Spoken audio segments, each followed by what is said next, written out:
I guess just before we start as well too, it's kind of nice. There's a bit of a dull roar compared to this morning where it was like, people are jostling and going through the aisles. But what a fantastic day, and what a great feeling for the community and the veg curious to assemble here in Vancouver at Planted Expo and to be here today and wrap up the day for everybody. All right.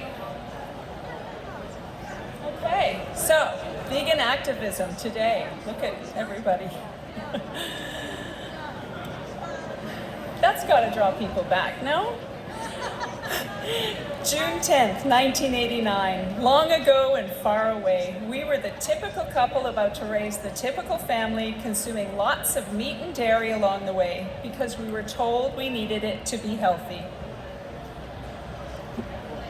Fast forward 28 years, and how did we get from there to here? This is us in 2017 marching through the streets with hundreds of animal rights activists. It all began with health. Like many people hitting middle age, all of those bad habits came home to roost. Diabetes, heart disease, cancer, obesity, and we were no different. By our mid-40s, we had succumbed to a lifestyle that had bombarded us. Meat, dairy, and fast food that is advertised everywhere in society. Now, in 2016, simply by reaching out to an amazing group of filmmakers on Facebook, we ended up being part of a feature-length documentary called Eating You Alive, which reveals the truth behind why North Americans are so sick and what we can do about it. Now, being included in this critically acclaimed film gave us the platform to become plant-based health advocates and animal rights activists. It ultimately led us to this stage here today, that along with my wife's beautiful intelligence. And here's a clip from Eating You Alive. Play clip. Is that going to play? Play the clip?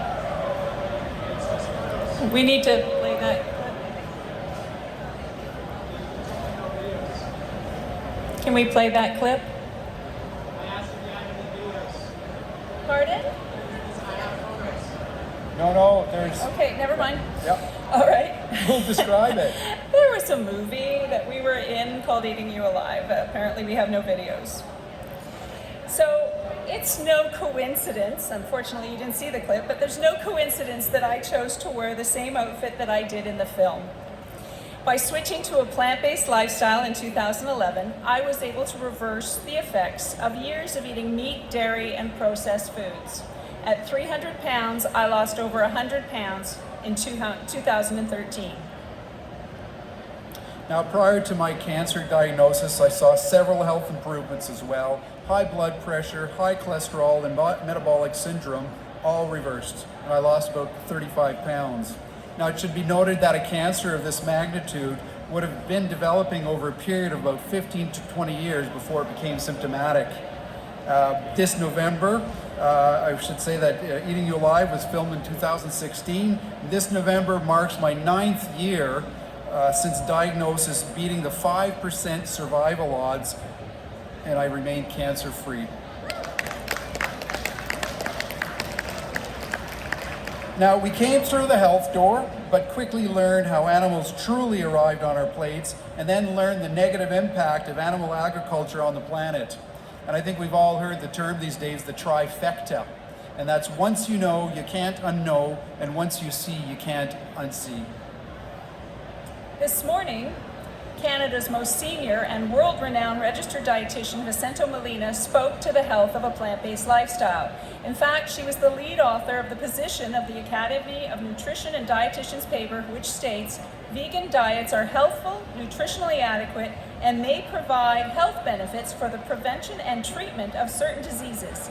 These diets are appropriate for all stages of the life cycle, including pregnancy, lactation, infancy, childhood, adolescence, older adulthood, and for athletes. Earlier today, we also heard environmental research Nicholas Carter discuss the negative impacts of animal agriculture on the environment. The most comprehensive most comprehensive analysis to date of the damage farming does to the planet found that going vegan is the single biggest way to reduce your impact on the planet. The world's top 5 meat and dairy companies produce more emissions than Shell, BP, and ExxonMobil. The elephant in the room is a cow, and nobody's talking about it. Now, this past November, an atmospheric river caused massive flooding right here in our own province. Over 600,000 animals died in the Abbotsford area. Our highway infrastructure across British Columbia was destroyed to the point that travel and transport of goods, as basic as food, collapsed. Every year, 74 billion mammals are raised and slaughtered. So many ocean creatures are killed that they are not even counted as individuals, but instead by the ton. And an estimated 750 billion tons are taken annually. We've all been veiled from the reality of what happens to animals, and we grew up thinking that cows ate grass and made milk without connecting at all that she did that because she was a lactating mother. We had no understanding of the dairy industry or the egg industry or how animals actually arrived on our plates. And the width and breadth of suffering and exploitation is hard to fathom. It can take years to fully understand the incomprehensible number of ways in which this is inflicted upon animals. When the veil is lifted, it's blatantly clear that animal agriculture is unethical, it's immoral, and it's completely unnecessary. The debate is over. The evidence has been weighed, the jury is in, the case is closed. Not sure how many more ways we can say this, but eating plants is better for your health, for the planet, and for the animals.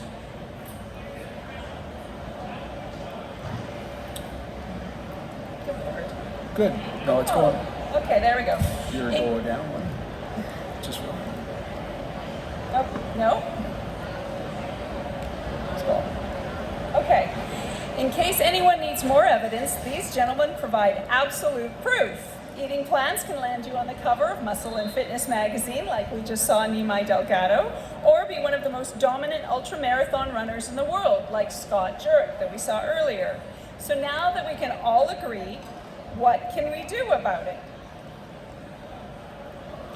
Vegan Club.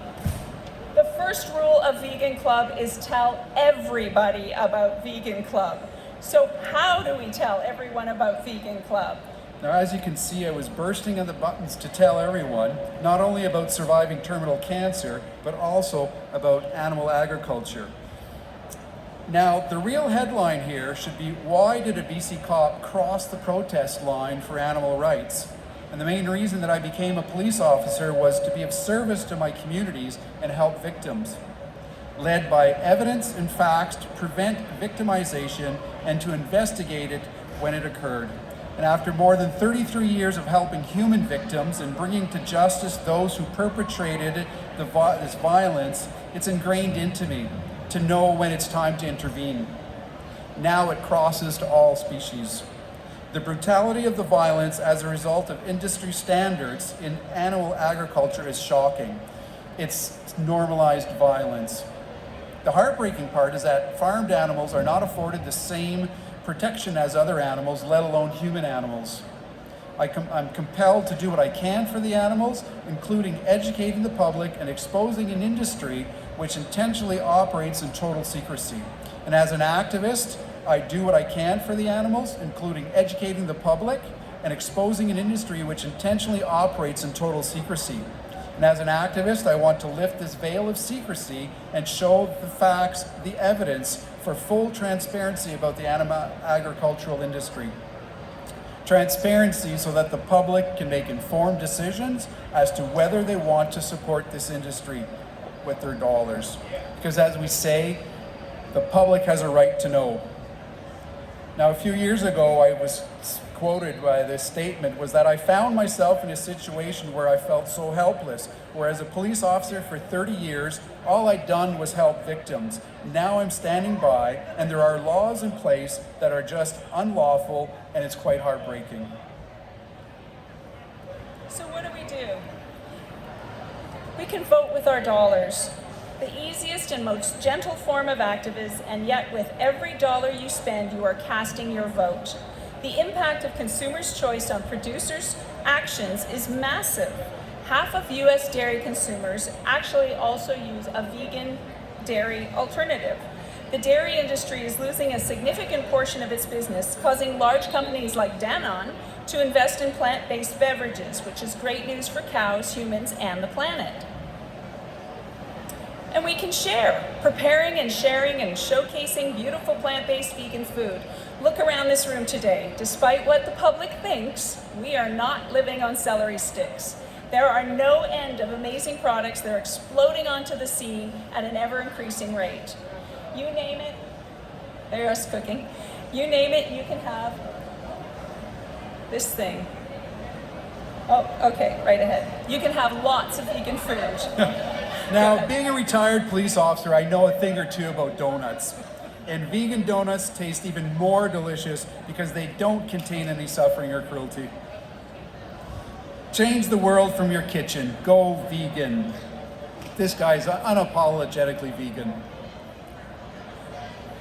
So we saw Erin Ireland earlier. So while we can all post beautiful pictures of food to encourage our friends and family to try vegan food, some people can take it to the next level. Vancouver's own Erin Ireland graciously invites hundreds of thousands of people into her kitchen and home every day. Erin raises her girls on a plant-based diet, runs a successful vegan business, and shares her life showcasing that small, everyday choices can add up to a healthy and compassionate lifestyle.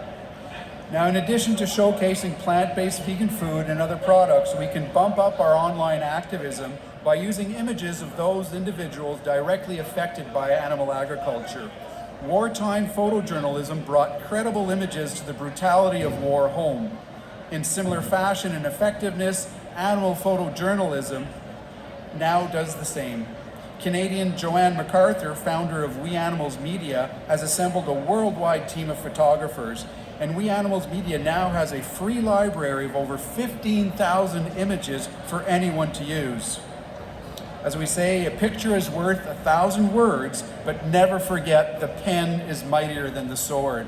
Canadian journalist and freelance contributor Jessica Scott Reed has shown this over the past decade, with regular pieces being published in the Globe and Mail, CBC, Toronto Star, the Wall Street Journal, and many others.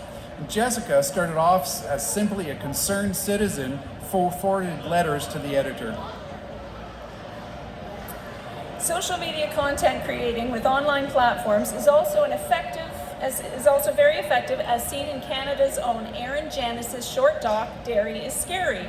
It's reached over 6.5 million views. Erin filmed and created Dairy Scary and a burst of spontaneity in her own home one night.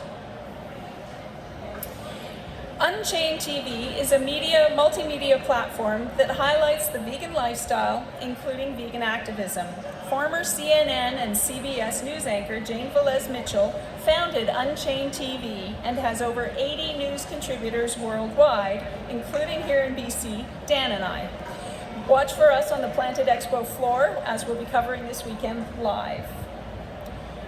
Now, large-scale pressure campaigns seek the support of individuals to join them by utilizing the individual social media platforms to create awareness, traffic, and views. They made it extremely easy to participate by providing templated messages such as tweets that require only a click on a link.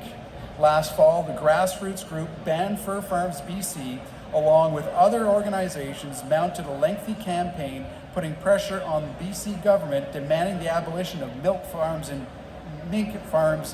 in BC. Activists cited two separate issues: the cruelty to the animals and the risk of introduction and spread of COVID-19 from mink to humans via farming. Never underestimate the power of these campaigns. So for all these forms of activism can be achieved from the comfort of your home keyboard, another great way is to spread the vegan message is swag. When you think about it, we're often human billboards for various companies. Items with corporate logos are intended to create brand loyalty, ultimately increasing profits. Instead, t-shirts, hats, stickers, and pins and posters with a vegan message are purpose over profit and a great conversation starter. By purchasing vegan swag, the proceeds often go to fund other activist groups in their campaigns. So in essence, you're actually doubling down on your own activism.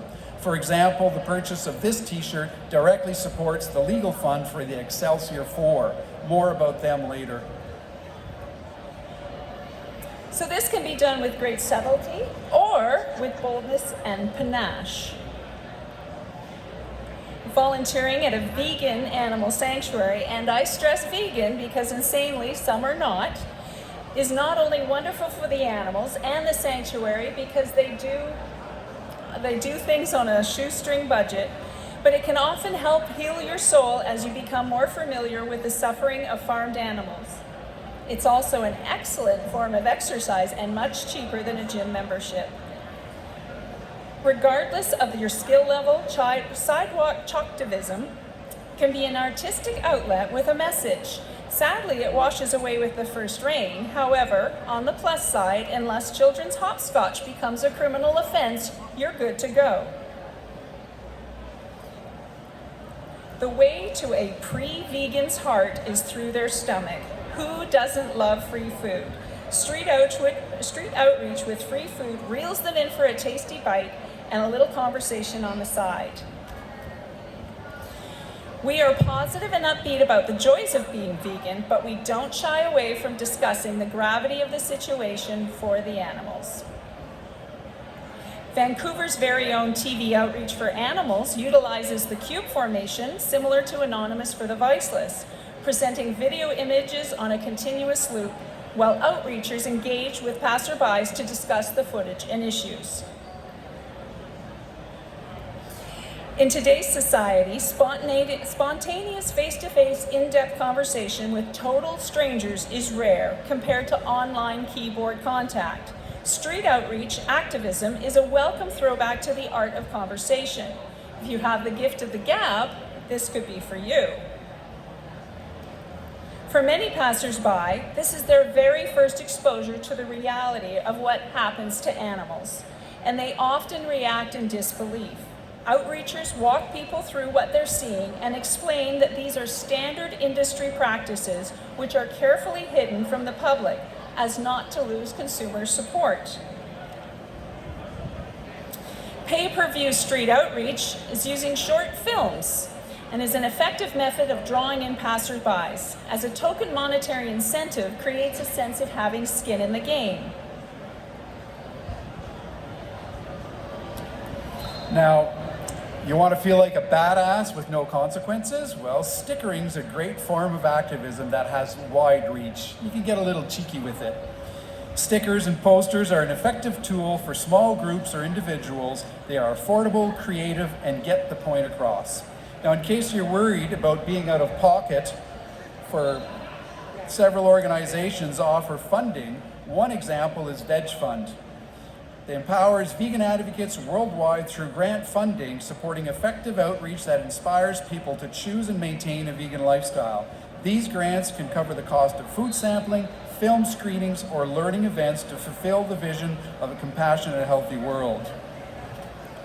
Lawful protests work. In June 2021, luxury outerwear brand Canada Goose announced its plans to go fur-free by 2022. This was a victory here in Canada for many animal rights groups and campaigners who have protested for years against the brand's use of coyote fur and goose down in their parkas. Stores such as Winners, Marshall's, HomeSense, Holton Renfrew, Neiman Marcus, Moose Knuckles have all announced they are following suit. Designers are declaring that fur is dead and that cruelty-free fashion is here. Now, you may feel a little uncomfortable in your own skin participating in these types of protests at first, but just think of those that have lost theirs.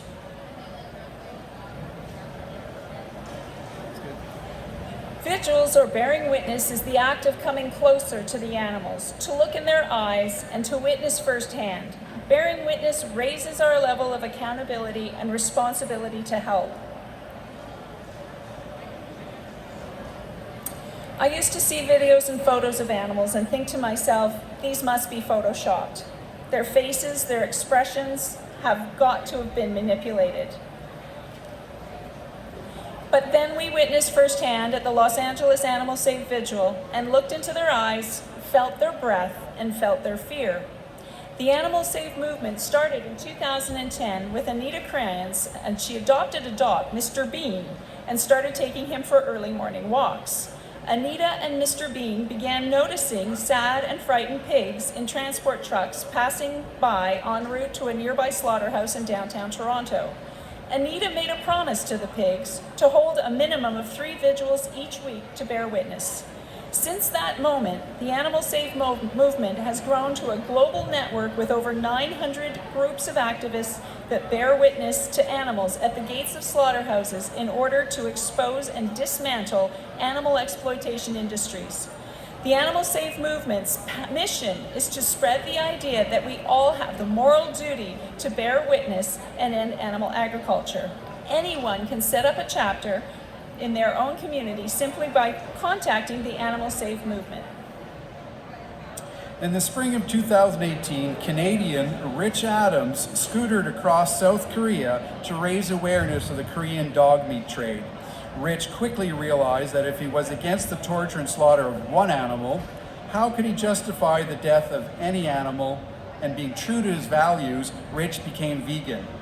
In 2019, Rich, now known as Rich the Vegan, took a 4-month leave of absence from work and scootered across Canada from the Atlantic to the Pacific Ocean. Rich traveled 6,493 kilometers. This time, while still bringing awareness to the South Korean dog meat trade, Rich promoted compassion for all animals, veganism. This is a commitment to vegan activism.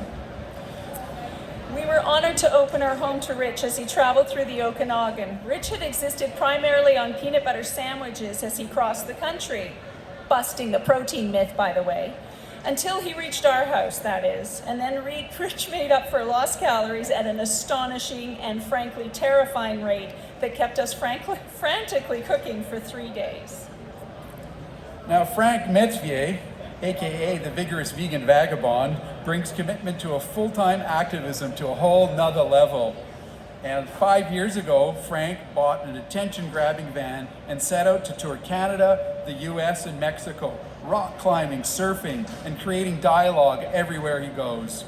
One newspaper article about Frank stated, "Metvier is one of those middle-aged dudes who makes other middle-aged dudes jealous." And there he is. If full-time nomadic activism sounds appealing, vegan van life might be for you.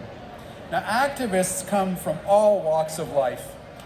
Canadian icon, singer, songwriter, and vegan Jan Arden also raises her voice for the Canadian Horse Defense Coalition, which protests the live transport of horses from the Calgary International Airport to Asia for meat, primarily for sushi.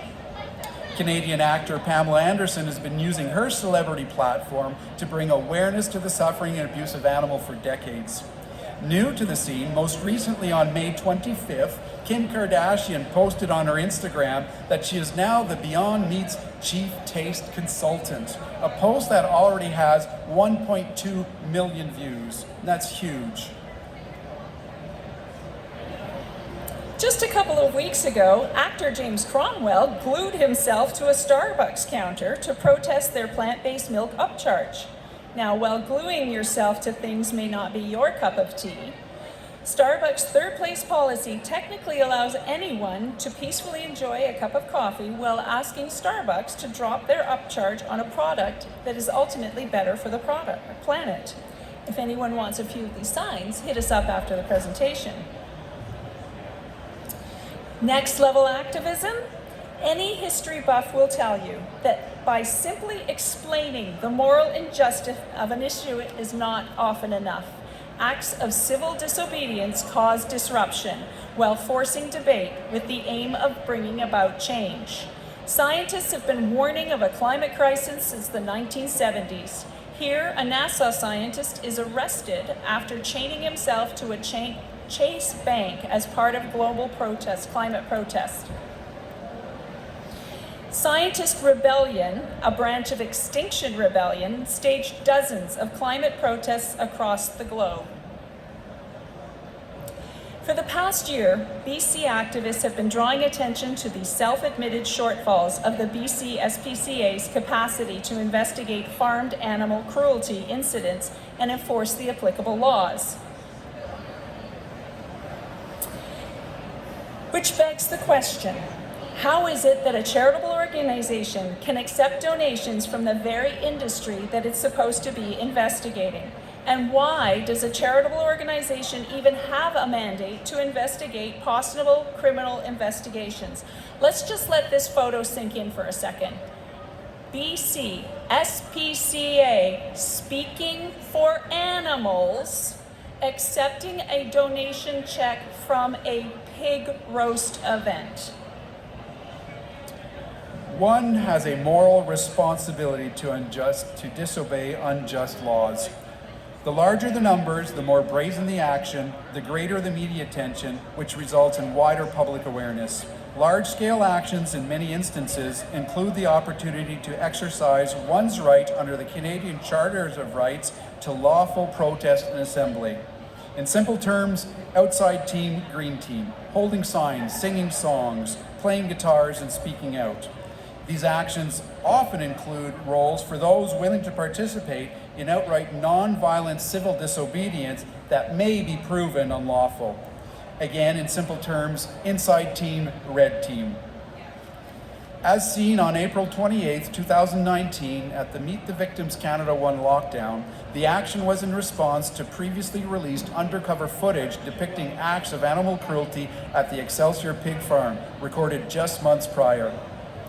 Activists converged on the pig farm at dawn, with over 160 activists assembling on public property lining the roadside. As activists lined up along the road, an additional group of approximately 60 activists, clad in full biosecurity gear, trespassed onto the property and entered the pig barns to lock them down.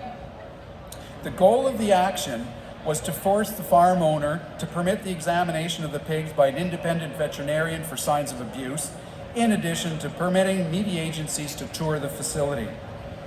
Media was eventually permitted to film, but only certain areas of the barns, and the farmer insisted on the regular veterinarian attend to examine the animals.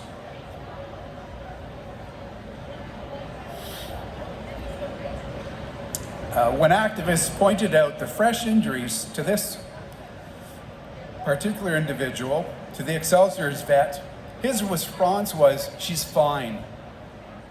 The vet then turned to the farmer and quietly said, "Don't let the media through here." Now, as a police officer, I've been to numerous crime scenes, violent crime scenes, where I've seen the results of violence, brutal violence and homicides and murder. One of the remaining, obviously, things that you see at a scene is coagulated blood. This sow that day was laying in a pool of her own coagulated blood. And as a police officer, I know that blood takes several hours to coagulate, meaning that that sow would have been sitting in that crate for at least a day. And what happens in the barn stays in the barn. This was a sign in the Abbotsford Excelsior Pig Farm barn, essentially a reminder that they need to hide their own atrocities. Now, as a result of the action, extensive media coverage was garnered and continues to this day, bringing awareness. All activists who entered the barns were processed by police, and all were released except for one activist who was arrested and detained.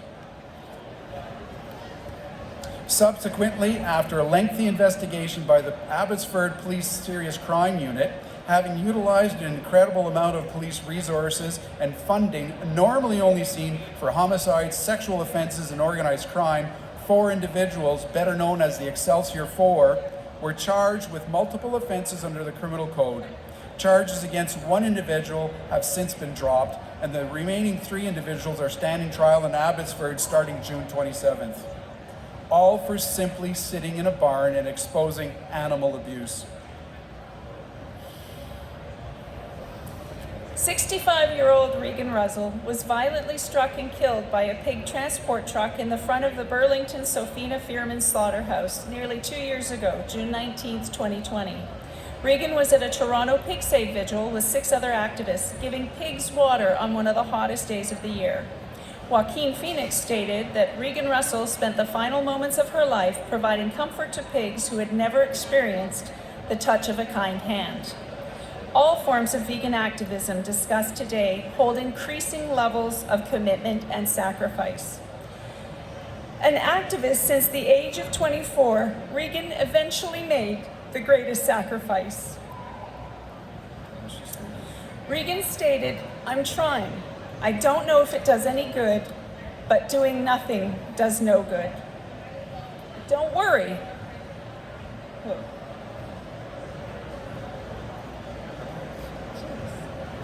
The next generation of activists is already here. You may have a budding activist in your own household. Don't be surprised if it's one of your own kids that sparks the activist in you. Embrace it, foster it.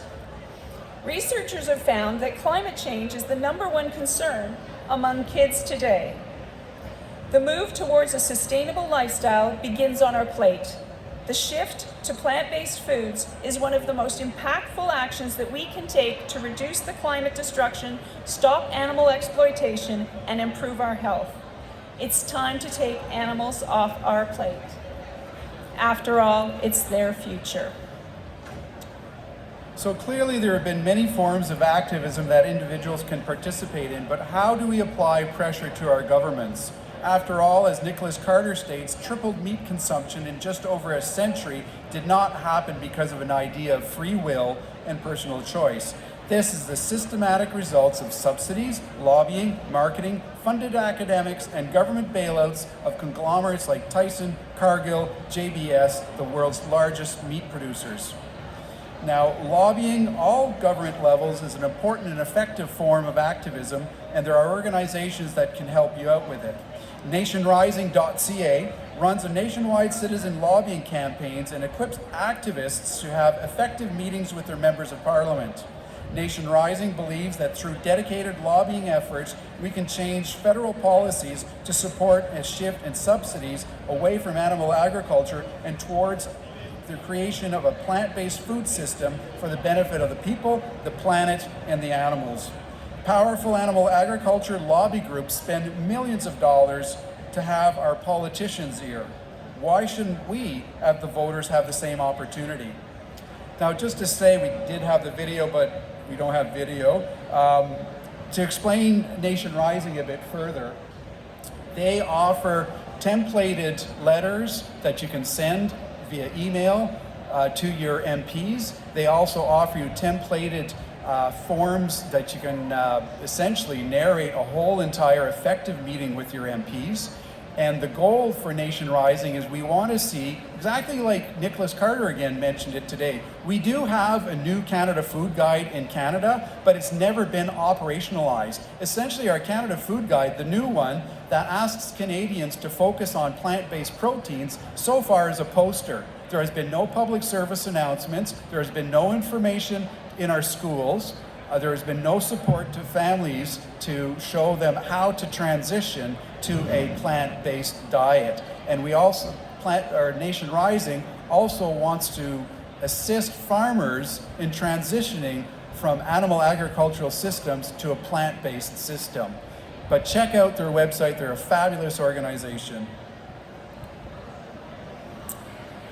So, Plant-Based Treaty is a similar lobbying group modeled on the popular Fossil Fuel Treaty. The Plant-Based Treaty aims to halt the widespread degradation of critical ecosystems caused by animal agriculture to promote a shift to a healthier, sustainable plant-based diet.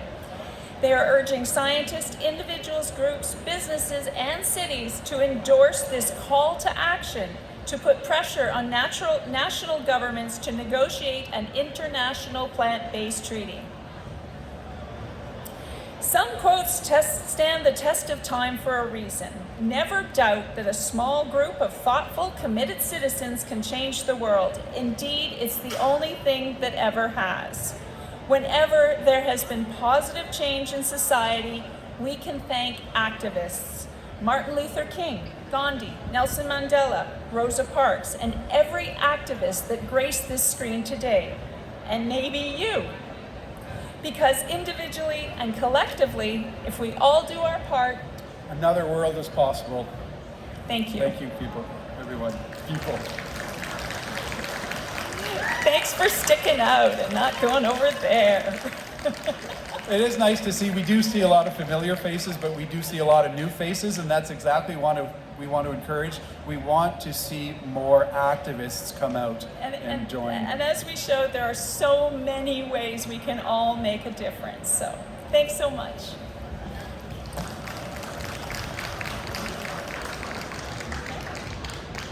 We have a few questions prepared, and if anybody in the audience as well, but they just asked us what was some of the few things. Does anybody have a question? No? I sent you an email. Yeah. Okay.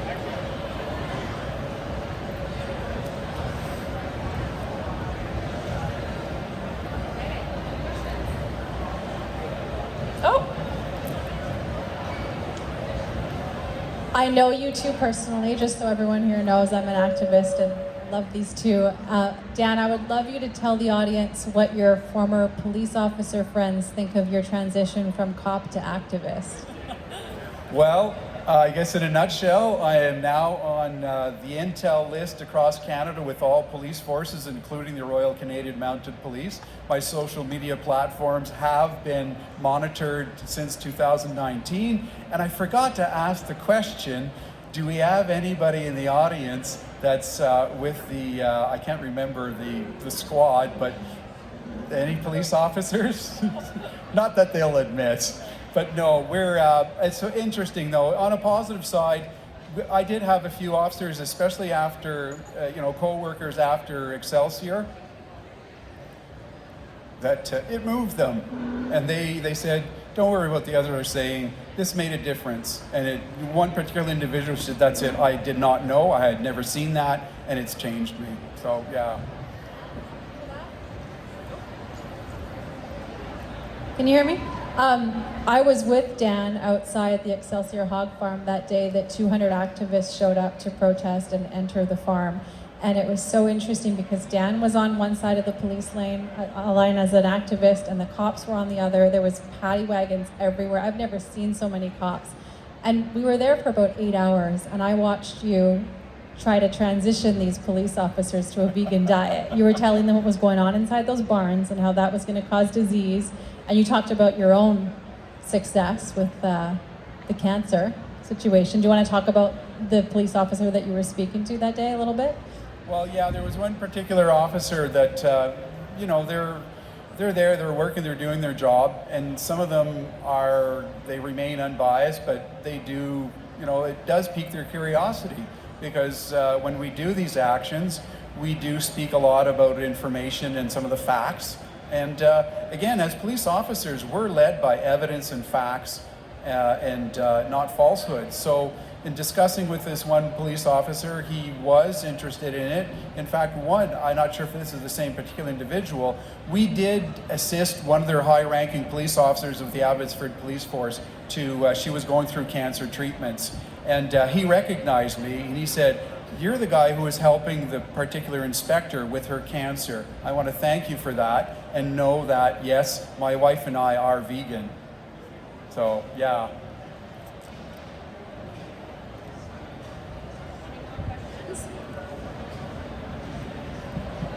Okay, we have a couple for you. What is your best advice for anyone looking to change their diet to plant-based diet? The top tip I would say is to clean out your kitchen and your house, because if it's in your house, it's in your mouth.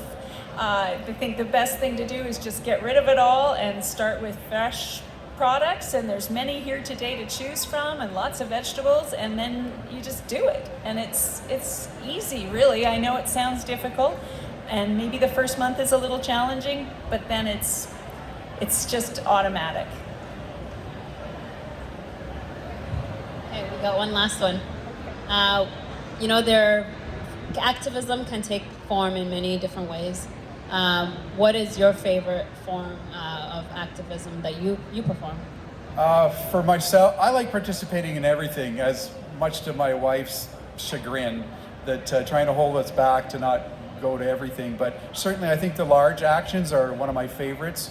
Well, favorite's an odd thing, but no, I do like the large actions. There's lots of organizations, there's different people do different roles. And again, as a police officer, a retired police officer, I've taken on the role as police liaison at many of these actions across Canada. And it's an interesting skill to be able to put to work for such good and see the reaction again of these other police officers, because I don't advertise, hey, I'm a former policeman.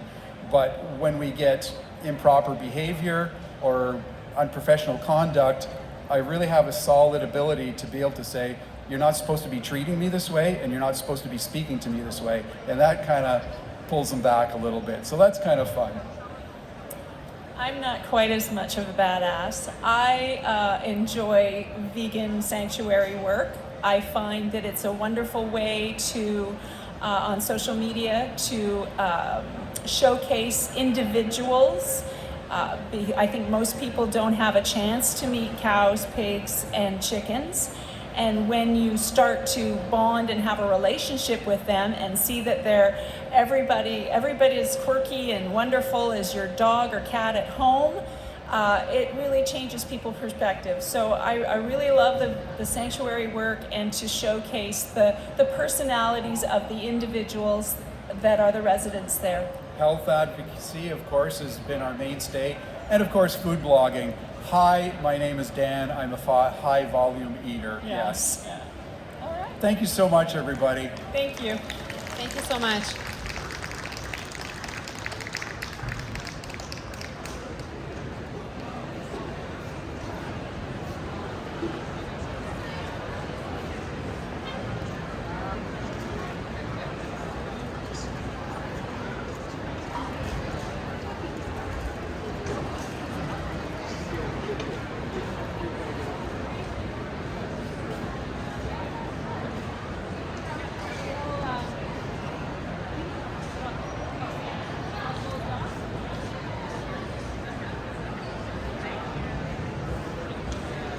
Okay, so this wraps up today's speakers. We will be back tomorrow morning at about 10 o'clock.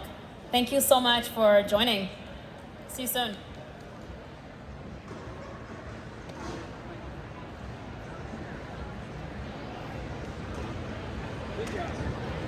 Thanks.